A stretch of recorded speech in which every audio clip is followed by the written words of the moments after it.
Avem de apărat un spirit, nu doar o emblemă. Pentru asta Peluza coboară în stradă și urcă pe scenă zi de zi, alături de rapid, etapă de etapă. Culorile albi și nine sunt mamă și tată. Simți rapidul virusându-te și n-ai cum să-l uiți. Simțim că suntem copii când devenim adulți. Simțiți rapidul sânge non-ascuns sau cărunți, că pasiunea noastră nu rupe doar garduri și sfărâmă mulți. S-au stins cu un vis neîmplinit, să vadă rapidul sfidând comunismul în sfârșit. Întotdeauna vom fi campioni, că suntem de alți. Vă transmite că rapid respiră și prin voi. Cântecurile muritoare, vocea inimii ce dă speranță. Dincolo de rapid nu există viață. Poartă fulor albi și nu e cea mai mare bere. Rapid te împinge spre suicid, apoi spre înviere.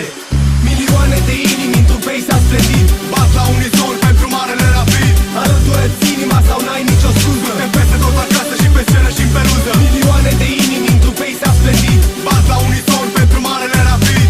Alătură-ți inima sau n-ai nicio scuză. Te peste tot acasă și pe scenă și în peluză. Pentru noi cei care am suferit și merităm ceva mai bun, pentru care continuăm să luptăm.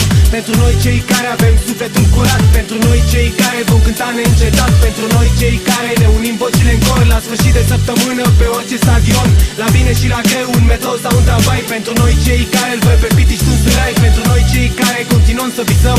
Pentru noi cei care continuăm să sperăm că vom fi foarte mândri de ce în urmă lăsăm. Pentru noi cei care continuăm să ne păstrăm sufletul pur colorat în vișiniu. Pentru noi cei care nu știm ce e mai târziu. Pentru noi s-a născut și va trăi la nesfârșit. E mai mult de o echipă, este marele rapid. Milioane de inimi într-un peisaj splendid bat la unison pentru marele rapid. Alătură-ți inima sau n-ai nicio scuză.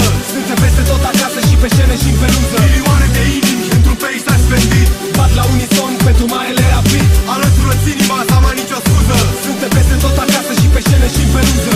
Vrem tricolorul transformat în vișiniu. Vrem să iubim din Pântec până în Sicriu. Vrem locomotiva înapoi la stadion și rapidismul injectat în orice jucător. Să joci fotbal e ușor, dar e mai greu să fii simbol. Vrem să simtă copor și simte doamna Puiori. Vrem să știe toată lumea că trăim, în timp ce alții doar se uită la noi cum trăim. Rapid e floarea de colți dintre stânci și ierburi. Toată lumea joacă meciuri, numai rapid joacă